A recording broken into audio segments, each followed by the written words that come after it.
ரசூலுல்லாஹி ஸல்லல்லாஹு அலைஹி வஸல்லம் சில முன்னறிவிப்புகளை ரசூல் ஸல்லல்லாஹு அலைஹி வஸல்லம் சொன்னார்கள். அப்படி சொல்லுகிற நேரத்தில் சொன்னார்கள் ஒரு 10 முன்னறிவிப்புகள், கிட்டத்தட்ட ஒரு 10 முன்னறிவிப்புகள் ரசூல் ஸல்லல்லாஹு அலைஹி வஸல்லம் சொன்னார்கள். அந்த முன்னறிவிப்புகளை ரசூல் ஸல்லல்லாஹு அலைஹி வஸல்லம் சொல்லுகிற நேரத்தில் அது பெரிய முன்னறிவிப்பு என்பதை உணர்கின்ற அமைப்பில் பல விஷயங்களை ரசூல் ஸல்லல்லாஹு அலைஹி வஸல்லம் அதில் சொன்னாங்க. அது என்னன்னு சொன்னால், அந்த 10 முன்னறிவிப்புல ஏதாவது ஒன்று நடந்தால், 10ல் ஒன்று ஏதாவது ஒன்று நடந்தால் மற்றைய 9ம் தொடர்ந்து வந்துவிடும். நாங்கள் சொல்லுவோம், ஒன்று நடந்துட்டா, ஏதாவது ஒன்று நிகழ்ந்து விட்டால் மற்ற அடையாளங்கள் அனைத்தும் வேகமாக ஒன்றன் பின்னால் என்ன செஞ்சிடும், வந்துவிடும் என்று ரசூல் ஸல்லல்லாஹு அலைஹி வஸல்லம் சொன்னாங்க. அப்ப அது நிச்சயமாக பெரிய அடையாளங்கள், மறுமை நாள் நடப்பதற்கான அந்த நெருங்கிய கால பகுதியில் நடக்கக்கூடிய அடையாளங்கள். அதற்கு பின்னால் நம்ம வாழுகின்ற அளவுக்கான நீண்ட காலம் இருக்குமா இல்லையா அதை பற்றி இஸ்லாம் என்ன செய்யல, பேசவில்லை. ஆனால் மறுமை நாளுக்குரிய எல்லா ஏற்பாடும் நடந்து முடியும். அந்த 10 அடையாளங்கள் வந்து முடிச்சிட்டேன்னு சொன்னா, அதுல ஒன்று வந்தாலும் என்ன செஞ்சிடும், மற்ற எல்லா வகைகளும் நடந்து விடும்.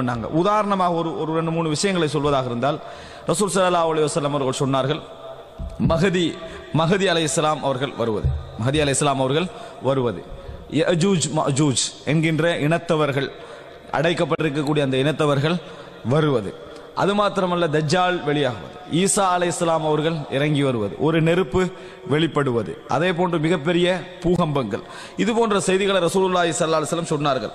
சொல்லிவிட்டு சொன்னார்கள், இவைகள்ல ஒன்று நடந்தது என்று சொன்னால், எப்படி ஒரு மாலையில மணி அருந்துட்டா ஒரு மணி வந்தால் அதை தொடர்ந்து எல்லா மணிகளும் வந்து விடுமோ, அது போல இந்த அனைத்தும் என்ன செய்து விடும், நிகழ்ந்து விடும் என்று ரசூல் ஸல்லல்லாஹு அலைஹி வஸல்லம் சொன்னார்கள். இந்த முன்னறிவிப்புகள் சம்பந்தமாக நிறைய உரைகள் நிகழ்த்தப்பட்டிருக்கின்றன, புத்தகங்கள் வந்திருக்கின்றன, எழுதப்பட்டிருக்கின்றன. ஏன்னா அது பெரிய முன்னறிவிப்புகள், தஜ்ஜாலை பற்றி தனியாகவே நிறையவே பேசப்பட்டிருக்கின்றன.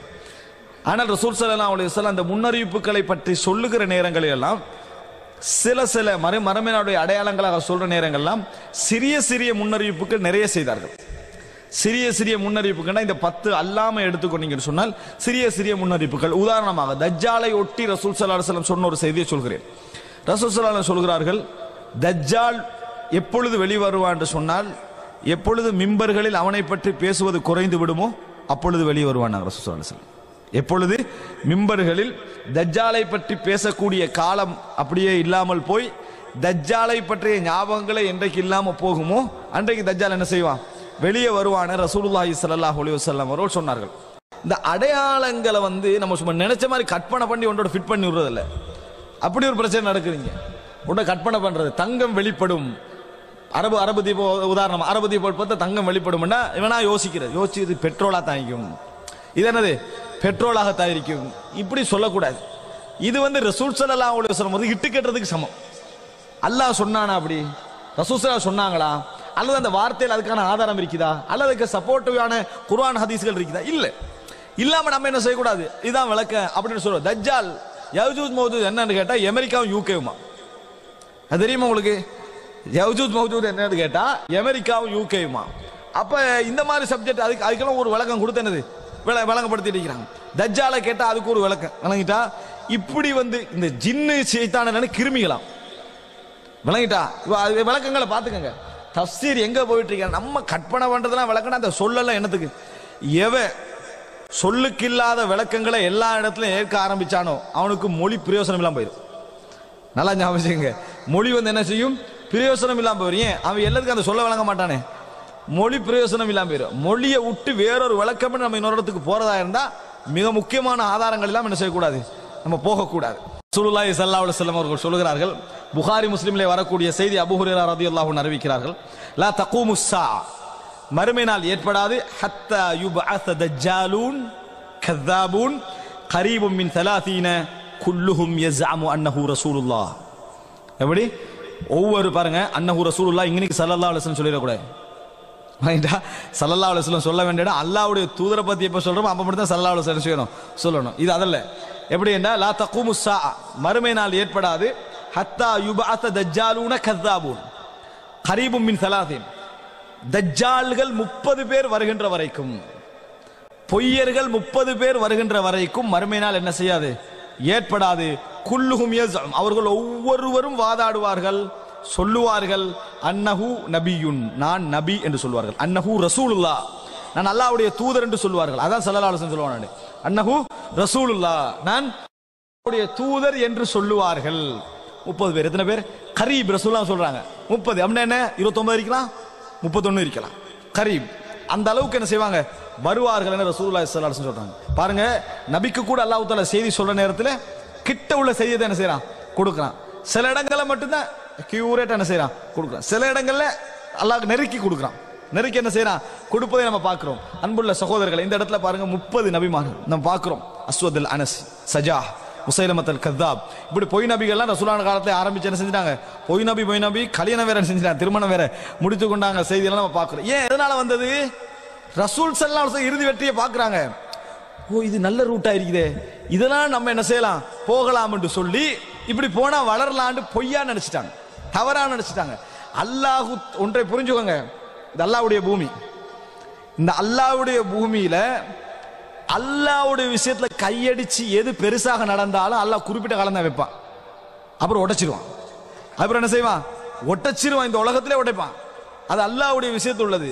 ஒருத்தன் வந்து அல்லாஹ்வுடைய வேதம்னு கொஞ்ச காலத்துக்கு தான் சொல்லலாம். அல்லாஹ் தஆலா ஏதாவது காட்டிடுவான். நபிக்கெல்லாம் வெற்றியை கொடுத்தான். அதுதான் அந்த மக்கத்து மக்கள் விளங்கி இருந்தாங்க. இவர் நபியா இருந்தா காபத்துல்லாவுக்குள்ள இவர் வருவாரு, எதுவும் நடக்காது, நாங்க எதுவும் நடக்காது, நபி இல்லையா பிரச்சனை நடக்கும் அவங்க நினைச்சிருந்தாங்க.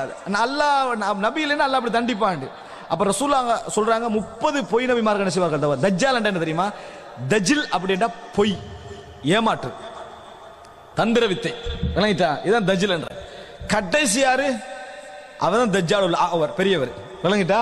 கடைசியா வரக்கூடிய ஃபித்னாவுடைய உச்சகட்டம் யாரு? மின் ஃபித்னத்தில் மஸீஹித் தஜ்ஜால். அவதான் கடைசி. அவன் முதலாவது சொல்லுவான் நான் நபி தான். தஜ்ஜால் வெளிவந்த அந்த 40 நாட்கள்ல முதலாவது என்ன சொல்லுவான் தெரியுமா? தன்னை நபி என்று சொல்லுவான். கொஞ்சம் காலம் போகக்குள்ள தன்னை அல்லாஹ் என்ன செய்வான்? வாதாடுவான்னு ரசூலுல்லாஹி ஸல்லல்லாஹு அலைஹி வஸல்லம் சொன்னாங்க. முதலாவது தன்னை நபி என்று தான் என்ன செய்வான்? சொல்லுவான். எனவே தன்னை நபி என்று வாதாடினவனுக்கு அற்புதம் காட்டுற ஆற்றலை சில நேரங்கள் அல்லாஹ் கொடுப்பான். அற்புதம் காட்டக்கூடிய ஆற்றலை கொடுப்பான். தன்னை அல்லாண்டு வாதாடுறவனுக்கும் அற்புதம் காட்டக்கூடிய ஆற்றல் அல்லாஹ் என்ன செய்வான்? கொடுப்பான். சட்டப்படி சும்மா உள்ளவனுக்கு கொடுத்தா பரவாயில்ல நம்ம நினைப்போம். யாருக்கு கொடுக்குறான்? தன்னை நபி என்று வாதாடுறவனுக்கு அற்புதம் காட்டக்கூடிய சான்ஸை கொடுத்தா, தன்னை நபி என்று வாதாடுறவனுக்கு அல்லாஹ்வுடைய சான்ஸை கொடுத்தா, ஃபித்னான அதான் ஃபித்னா முதலாவது. அல்லாஹ் அது ஃபித்னான அதான் முதல் ஃபித்னா. அப்ப அல்லாஹ் தஆலா அப்படி கொடுப்பான்ற செய்தி நம்ம என்ன செய்கிறோம்? பார்க்கிறோம். அன்புள்ள சகோதரர்களே, இப்ப இதுல என்ன நீங்க புரிஞ்சுக்கணும்னு சொன்னா 30 நபிமார்கள் வருவார்கள். இப்படி பொய் நபிமார்கள், நாம் மிர்சா குலாம் அஹ்மத் அல் காதியானி பார்த்தோம். பொய் நபிகள் லிஸ்ட்ல பொய் நபின்னு சொன்னா ஒருத்தன் வந்து எங்கே சும்மா சொல்லிட்டு போறதுக்கு நான் செஞ்சிடக்கூடாது சொல்ற. அந்த லிஸ்ட்ல வந்து சரியா அவனுடைய பிரச்சாரம், அவனது வெளிப்படையானது, ரஷாத் கலீஃபா மாதிரி என்ன செய்யணும்? பகிரங்கமான அறிவிப்பு தனக்கு என்ன செய்யணும்? இருக்கணும். இந்த மாதிரியான நபர்கள்லாம் என்னது? பொய் நபி என்ற பட்டியலில் வருவாங்க. இவர்கள் கிட்டத்தட்ட 30 பேர். அப்படின்னா என்ன? இந்த செக்ஷனுக்கு யாரும் மிச்சம் போக மாட்டாங்க. இதுக்கு என்ன செய்ய மாட்டாங்க? போராடுறது கஷ்டம். அதனால அந்த இடத்துக்கு என்ன செய்ய மாட்டாங்க? போக மாட்டாங்க. ஒரு கிழமை, ஒரு மாதம், 2 மாசத்துல பொய் என்ன செஞ்சிடும்? விளங்கிடும். என் நபி ஏண்டா வாழ்க்கை ஃபுல்லா உண்மையோட இருக்கணும். மிச்சம் கஷ்டமான அதான் நிறைய பேருக்கு. வாழ்க்கை ஃபுல்லா வெளிப்பட, உள்ரங்கம், எல்லா வாழ்க்கையில உண்மையா இருக்கிற அந்த கஷ்டம் இருக்குது, அது இருக்குது. ஏமாத்தி வேற வேற விஷயங்கள் செஞ்சுட்டு போய் எனக்கு பவர் இருக்கு, மந்திரம் இருக்கு, ஆற்றல் உள்ள சொல்லலாம். நான் நபி என்னை பின்பற்று என்று சொல்றவனுக்கு என்ன செய்யணும்? பெரிய ஆற்றல் இருக்கணும். அது நிறைய பேர் வாதாடத்துக்கு என்ன செய்ய மாட்டாங்க? போக மாட்டாங்க. ஒரு 30 பேர் என்ன செய்வார்கள்? அதை வாதாடுவார்கள் ரசூலுல்லாஹ் சொன்னாங்க. இதுவும் நடந்துச்சு. ஆனா கண்டினியூ ஆயிட்டு இருக்கு. தத்தக்கர்ரர் என்ன செய்தி? தொடர்ந்து நடந்து கொண்டிருக்கிறத நம்ம பார்க்கிறோம்.